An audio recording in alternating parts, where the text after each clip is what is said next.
Well, Shabbat Shalom, everybody. I was going to make pancakes or waffles earlier today as I was answering comments and such. And man, as soon as I finished the last comment answering, I got so tired I couldn't cook. I had to go to bed. And I didn't wake up until about 3 o'clock this afternoon, which was about 3 hours and 4 minutes before the Sabbath started here around an hour ago.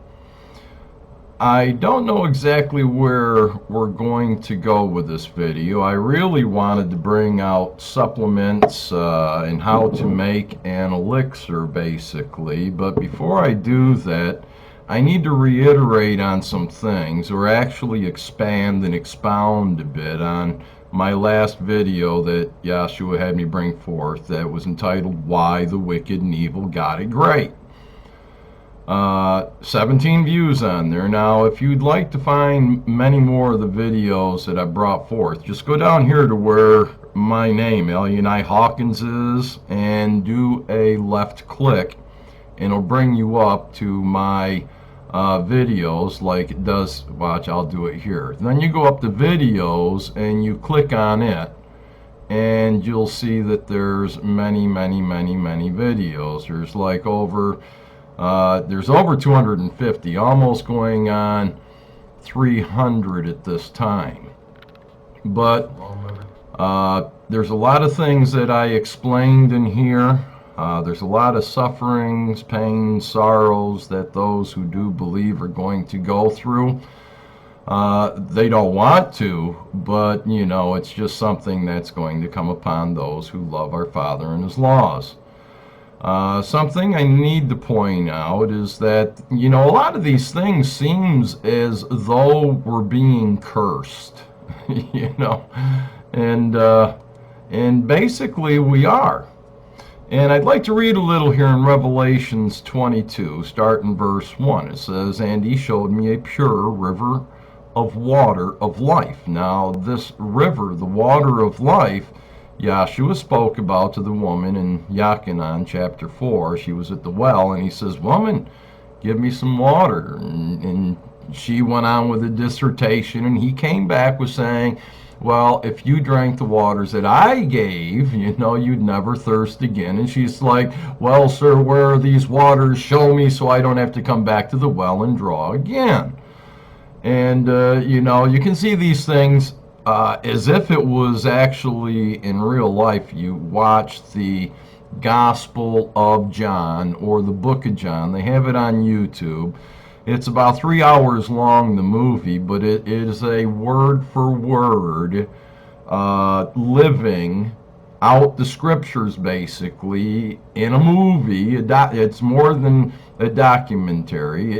It's the Book of John, the Book of Yachanan, the full book, and it brings you back into the days of our King to show you how living life was and such. I mean, it's no different than today. Yes, we have cars and, you know, motorcycles and three-wheelers. Well, you all might. I don't. I've never been blessed with these things mostly.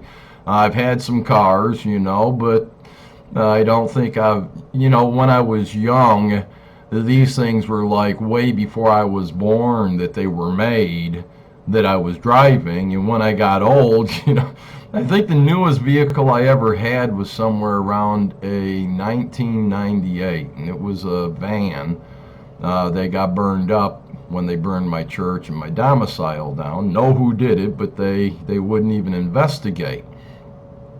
But these things in life are not what qualifies us for the kingdom. In fact, you know, there's things that are going on in some of our lives right now that we need prayer for each other, you know. I mean, it's not easy, and I'm going to hopefully be able to explain a little more some of these sorrows and pains and such that those who believe are going to go through in these last days. But it's up until, from what I can see, up until the gathering when the servants are sealed in their foreheads.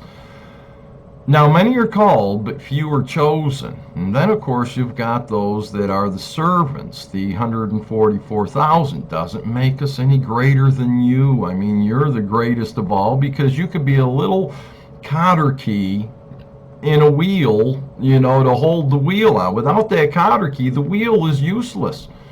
But, the wheel is very beneficial, but it just can't work without that little cotter key, or whatever it is that you may be. And don't worry, if you're not the hand, maybe you're the eye, or maybe you're the butt. I've been the butt for a long time, and hopefully I've been absorbed a little deeper into the body of our King to where I'm a little more than just the buttocks. Well, anyway, it says here, and he showed me a pure river, the water of life, clear as crystal, proceeding from the throne of Yahweh and the Lamb. In the middle of its street, and on either side of the river, was the tree of life. So you can see there's more than one tree of life, actually. It's kind of like saying something's an apple tree or a pear tree. Well, this is a tree of life. And it's on either side of the river, and in the middle of its street. It was a tree of life, which bore 12 fruits, each tree yielding its fruit every month. And then, of course, it shows here the leaves of the tree were for healing of the nations. Now, when you start using things like olive leaf, very beneficial. It does heal you. It's not the same as these leaves on these trees of life. But there are leaves today, even evergreen, needles and such, of certain evergreens. If you boil them and drink the tea from it, it helps with certain things, certain aspects in your life. And yes, we are to trust in our King, so that we can get to the Father.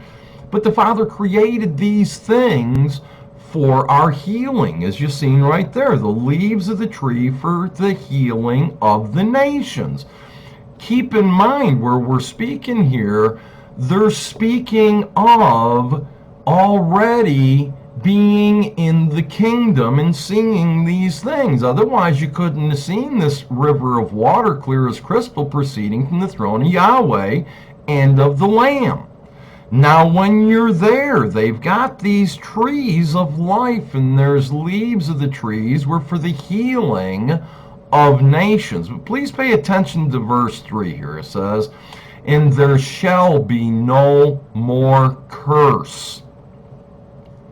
So there won't be no more curse. And a lot of people mistake, that when they get sores all over their body, or their back is always killing them in pain, or they got fibromyalgia, they got eczema, psoriasis, they've got lesions that just show up, and they're trying their best to do every word of the Father, to live it according to the way that our Heavenly Father ordained, and the Son came and lived by every single one of those words. And he testified to the Father by his actions, by his sinless life. That he became a sacrifice for our sins, that all men can do so.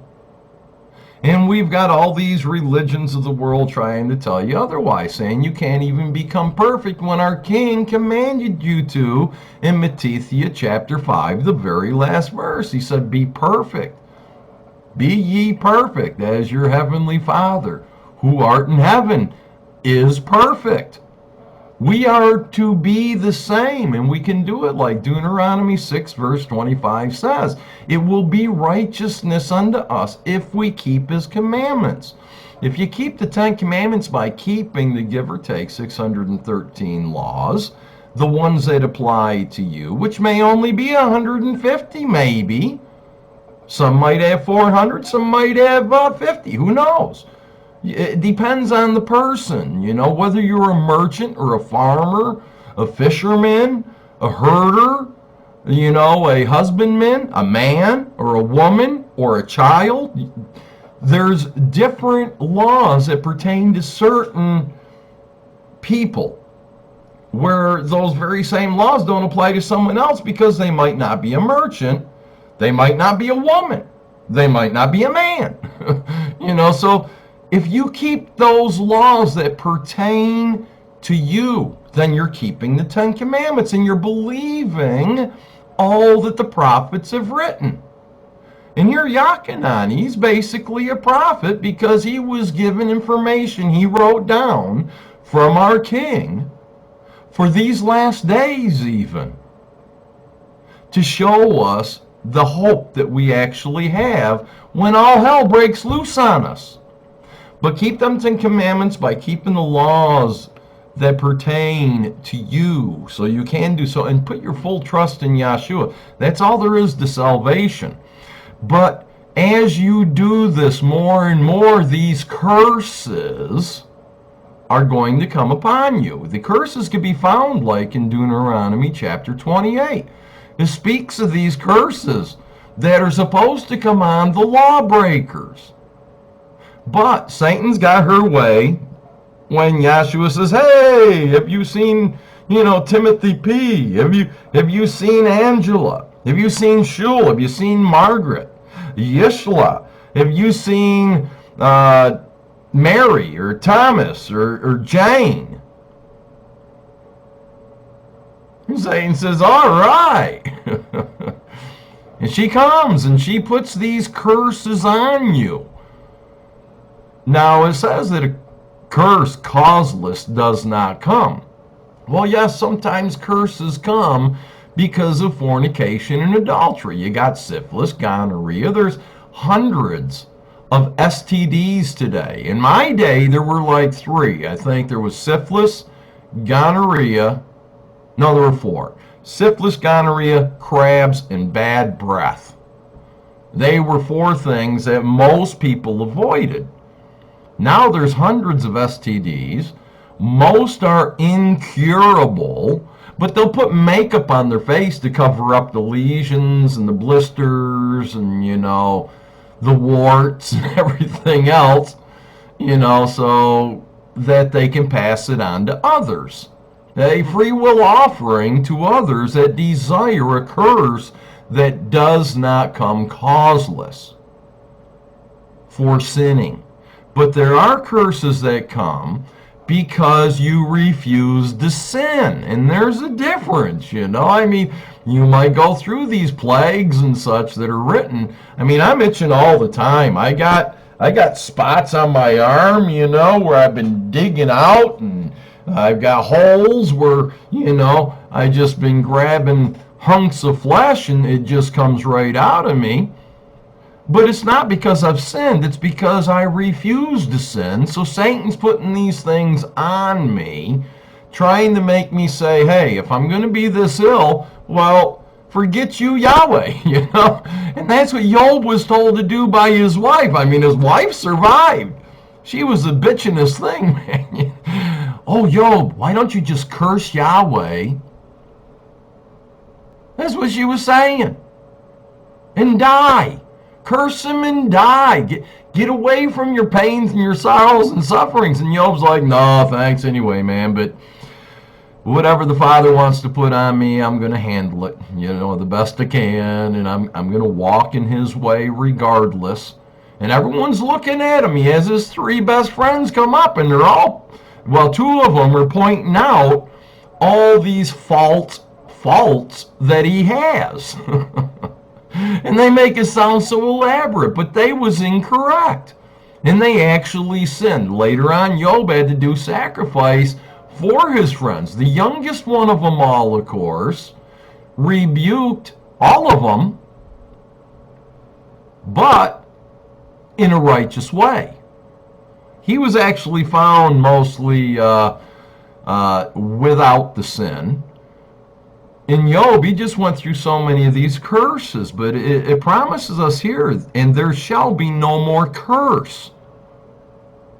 Either for the wicked or the evil. There's going to be no curse in the kingdom when it comes. There might be illnesses and such, because it says, the leaves of the tree were for the healing of the nations. They may still get illnesses or whatever. They may touch something that brings on an illness. There are plants and things that do this. There's animals that do it. There are tree frogs, that they put their darts on to, blow into the necks of men so that they can have their heads and eat their flesh, things of this sort. But just touching the frog could kill you. Well, these leaves of the trees are to heal those. Maybe the frog jumps out of a tree and lands on their neck. They got a certain leaf or whatever, combination thereof, that will get rid of the poison.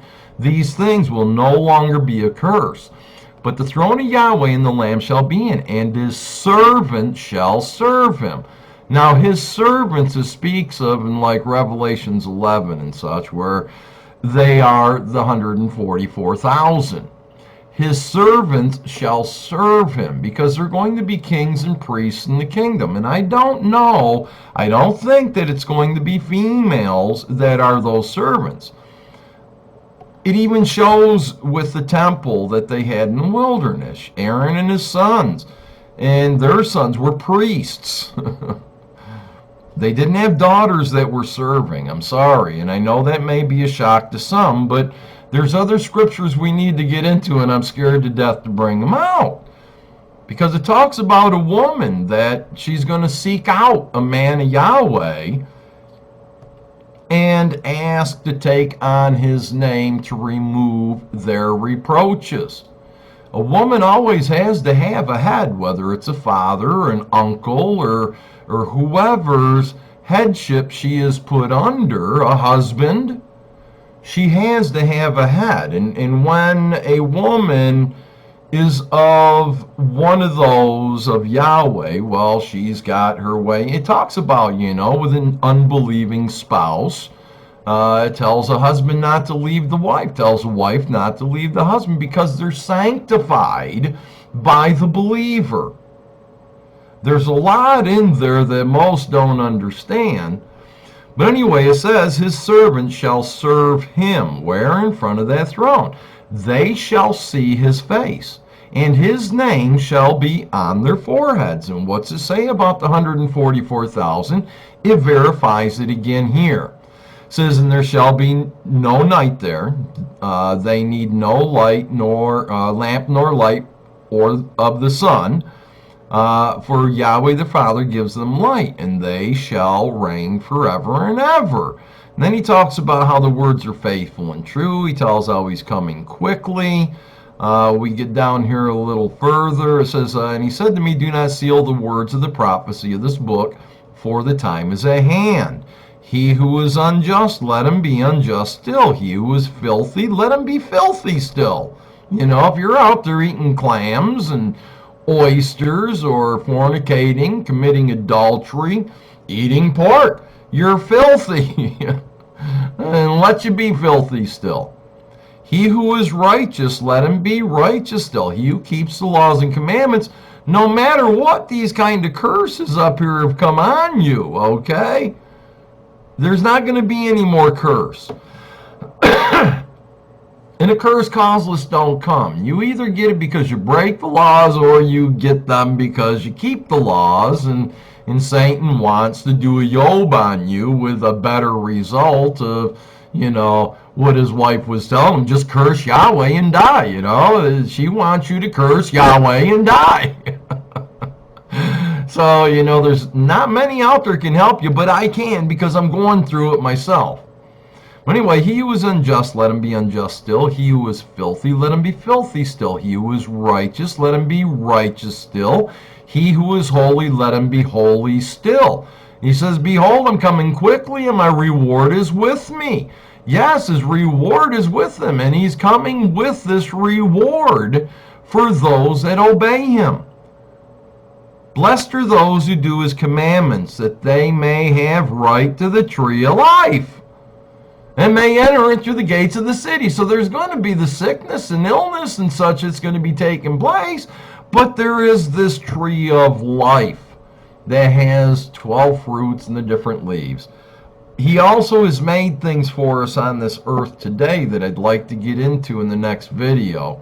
But please, you have to look at that first video, this one here. If you haven't seen it yet, you really need to take a look at it. Contemplate these things that I spoke about. Now, our king had spoke here in Luke 6 and starting verse 20. Well, anyway, verse 19, 6:19, it says, and the whole multitude sought to touch him, For power went out from him, and he healed them all. Just like, the seat that was the fringes. Some scriptures will say the fringe. This woman came up and touched the fringe of his garment. She touched the seat, the tassel, the fringe, the lot. She touched it, and she had an issue for many years that left her afterwards, and Yeshua felt the virtue leave him. So all these people are trying to touch him. Now here in verse 20 of Luke 6, it says, "Then he lifted up his eyes toward his disciples and said, 'Blessed are you poor, for yours is the kingdom of Yahweh.'" Now poor isn't just in money. In fact, you can be poor in money and rich in the spirit. But blessed are you poor, you who just don't fare well. You got these holy temples, you're trying to take care of the very best you can, and just illness and sickness and disease and calamity falls against it all the time. And the more you try to protect it, the more crap comes on it. But yours is the kingdom of Yahweh. And blessed are you who hunger now. If you've got this thirst for righteousness and truth, for all the little simple things that expand, you got the simplest things are the keys of the kingdom. And when you put that little key, when you get it, and you put it in the lock and open the door, it exposes this vast area that can blow your mind just from a little teeny key. And that's what I love giving out, is the keys to the kingdom, so you can see further. You can open these doors and share the contents of those rooms with everyone you meet. But blessed are you who hunger now, for you shall be filled. So you're going through tests and troubles now. But later on, it's going to be the blessing that you did. Blessed are you who weep now, for you shall laugh. Blessed are you when men hate you, and when they exclude you. Man, I was on, in school, I was a 90-pound weakling, until about my 11th grade in high school, or 12th grade, somewhere around there. And that nobody ever wanted to pick me. I was the last guy anyone would ever pick, and I played rather well. It's just that they excluded me from everything, like Rudolph the Red-Nosed Reindeer. Of course, that's pagan as hell, but, that basically was the picture. And I think Rudolph the Red-Nosed Reindeer is a story about the 144,000 in a way, because they're rejected. But then later, when they find out they've got no hope, all the other reindeer that wouldn't let them play in their reindeer games, well, then they seek out Rudolph because they come to realize that all the stuff they did was wrong, and now there's no hope without the Rudolphs. And it's a horrible, summary or whatever you want to call it, example, but maybe for those that are just coming out and have been calling on Rudolph to come to their house, with Santa to come and steal their cookies or whatever, and slide down a chimney and bow down at their tree that they cut from the forest with their hands with an axe, and decked it with silver and gold, and did the thing so it wouldn't fall over because it can't walk or anything. Jeremiah chapter 10, Jeremiah chapter 10 explains these things. But blessed are you when men hate you, and when they exclude you, and revile you, and cast out your name as evil. But why? For the Son of Man's sake, for the sake of Yeshua. Rejoice. Now, I still don't know how to do this, okay? So I'm being a hypocrite almost, telling you to do this, because I don't understand it yet. I'm working at it. It will come. Now, whether it comes on the day of the gathering and these other things, like it said, to rejoice when this and that, and when you're hungry, you won't be. And it says, rejoice in that day. Now, what is that day? Is it the day that they hate you? Well, they've hated me my whole life, you know. I didn't know how to rejoice then, nor do I right now. But anyway, rejoice in that day and leap for joy. Yippee, they hate my ass. You know? Yippee, they want nothing to do with me. Yippee, I'm lonely and nobody gives a damn. Yippee, they say. I did what? How did they ever think I would do such a thing? No, officer, I got to go to prison now. Okay. And why? Because, okay. Rejoice in that day and leap for joy, for indeed your reward is great in heaven. For in like manner their fathers did the prophets. And then it turns it around and he says, woe to you who are rich. And again, you know, if you listen to this Why the Wicked and Evil Got It So Great video, then you'll understand what it's speaking of here. Because the rich, the wicked, the evil are having a time of their lives, and the righteous, you know, we're doing the best we can, and all the things it says is going to come on the wicked is coming on us instead. But with what I showed in that video, I'm hoping that it helps you understand why and the purpose of it. So that you might rejoice a little. I feel maybe I'm going to come to a point here before too long where I'll be able to rejoice for all this crapola. I feel like I'm under the cow's tail, you know, of the world. Whenever I see the tail go up and I know what's coming, you know, and it's horrible. But that's for this time right now. Later, I'm going to be somewhere else watching that cow lift its tail up with these others under it that have been laughing and, you know, so blessed all the time I wasn't. And it's not going to bring joy to me, I don't think. I'll still have compassion upon them, saying, man, I would that they would have just listened, you know. But look at them now. Oh, man, just look at them. Luke 6:24, but woe to you who are rich, for you have received your consolation. You already received your joy in this life. It's a real bummer you was rich and you didn't use it properly. You just stocked it up in a bank or whatever instead of helping your fellow man. Well, you know, you already received your consolation. You already received your rewards on the earth. And there's a place that was prepared for Satan and her minions and all those who follow him right into there. It's a different place in this kingdom. And it says, woe to you who are full. Woe to you. It talks about people that search, always searching, always seeking, but never finding the knowledge of the truth. It's a different kind of fullness than when our King gives you the waters of life, because you're always seeking them. You're never full. You always want to have them. And when you feel full, you give them away, and then you're hungry again because you need something new and improved in the truth. And we're always searching and seeking. That's the difference between us and these who are full, that think they know everything there is about it. There's nothing else. Oh, all you got to do is believe in the Jesus. And the Jesus did it all for you.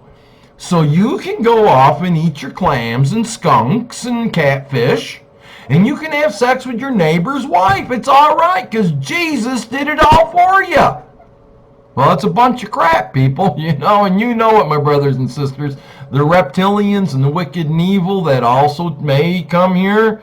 Not too many, because I get very few views. I think there are more brothers and sisters that do. But when the reptilians and the wicked and evil men do come and see these things, then they'll understand why they have these things coming on their heads. And it says, woe to you who are full, who think you know it all, that refuse, and who are rebellious. You know, you who are stubborn. It's witchcraft. If you're too stubborn, you cannot stop and look at what's going on in your life. Engage yourself, whether you're living according to the truth or not. then you're full. It says, you shall hunger.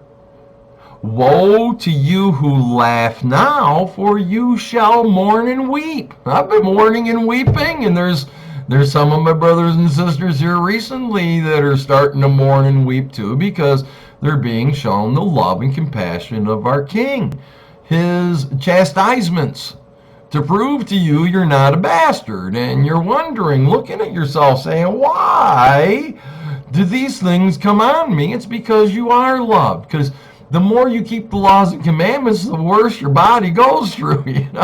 There's pains and sorrows and sufferings. You mourn and you weep. You don't laugh much anymore, but they're laughing. And it says, woe to you when all men speak well of you, for so did their fathers to the false prophets. It's pretty bad, man, but I say to you who hear, love your enemies and do righteousness to those who hate you. Bless those who curse you, and pray for those who spitefully use you. Now, some of those that are cursing you might not say a word. They might just be carrying a flu bug or smallpox or whatever, and may infect you. But remember, you can't die. If you're of our Heavenly Father through His righteous Son, you cannot die until whatever purpose you have been purposed for is fulfilled. I mean, you just can't, and it hurts, man. It kills you. It's terrible. Sometimes, I must say, it hurts bad. It sucketh greatly. But remember, down here in Revelations 22:3, and there shall be no more curse. That's not for this day. It may be at the time of the gathering where we're taken away from the face to the beast. And the beast spews out this volume, a flood of people, a flood of waters, a flood of people come forth from their mouth. And then the earth will actually open up and swallow up that flood. And we may be the only ones at the gathering. There's going to be those who are chosen. All are chosen. All are called. All are called out to do this chosen work. There's going to be some that will have the final word on certain things. I've explained these things before. The 144,000 are being raised up to be the judges over this number no man can count. And we're going to have the kingdom on the earth. We're setting up so when our King returns, He's going to see us and know that there was a work on the earth. It's spoken of in all these words. I hope that you look at it. I wanted to get into supplements and such. We need to make this honey concoction, and we don't have this tree of life yet. But the importance that I wanted to bring out there are certain things we don't trust in them. No, you don't trust in these things. You use them. You shouldn't trust in your car, but you should use it if you have one. We should trust in Yahshua only, but He's allowed certain things. Our Heavenly Father created plants and such for our health because He knew these curses would come upon us, and we can feel a little better maybe. But I'll tell you what, if I didn't take these things, then I would be sinning, because it tells me I have to take care of this holy temple. I have to nourish it. And so do you, my friends. This next video, I'll show you some things, hopefully, and I'll bring it out as soon as this one posts, hopefully. But there are certain precautions that we need to take, certain things we need to do, because there are so many illnesses that are going to be coming on this earth here shortly. Deuteronomy 28 will be open before you know it. And, the diseases that they didn't even know of in Pharaoh's days are going to come upon us. Diseases they never seen before. The polar caps and such are thawing. There are amoebas and diseases and, viruses and bacteria and germs and everything that have been frozen for thousands of years, and they're still alive. They've taken samples of core samples of the ice and such and thawed out, like fish and such. If they freeze, they come back to life when they're thawed out, or a lobster. Some of these diseases and viruses and such that are being released back into the air once they're thawed out, and if they fly, they fly. If not, they get drunk or whatever. And they're going to contaminate so many people. I'm hoping that you'll start preparing your holy temple. I asked y'all to do a colon cleanse. I'm going to ask y'all to take an elixir every day, and I'll show you how to make it in the next video. And that's for our protection. It's not going to come from the mixtures that we make of certain things to help us. No, that's not going to, it comes from our King. All curing and everything, healing comes from our King. But we in tune need to take care of this holy temple the best we can in these days of defilement. I hope you can understand that. If not, do some praying. Listen to the video here again. Go back to this other video like I've requested if you haven't yet. Please watch this video, Why the Wicked and Evil Got It Great. Go down here to my name, click with a left click. It'll bring you up to the videos like I showed you earlier. And this was put out October 24th, 2019. Please look into it. Pray about it, and pray for our brothers and sisters. We really need it at this time. I'm telling you, Satan's like pulling out all the stops, that she can, and we're in for some perilous times. But it will get better. We're going to suffer greatly right now, but when our King returns, and from that point on, we're going to rejoice, and we won't have the tears and sorrows and sufferings anymore. Like it had spoke here, but woe to you who are rich. Woe to you who think you know it all. You received your consolations. With that, my friends, my brothers and sisters, and even you wicked and evil ones with the reptilians leading you in your way, these children of the serpent, I love y'all. I hate your ways, but we're going to become perfect if you believe. Shabbat Shalom.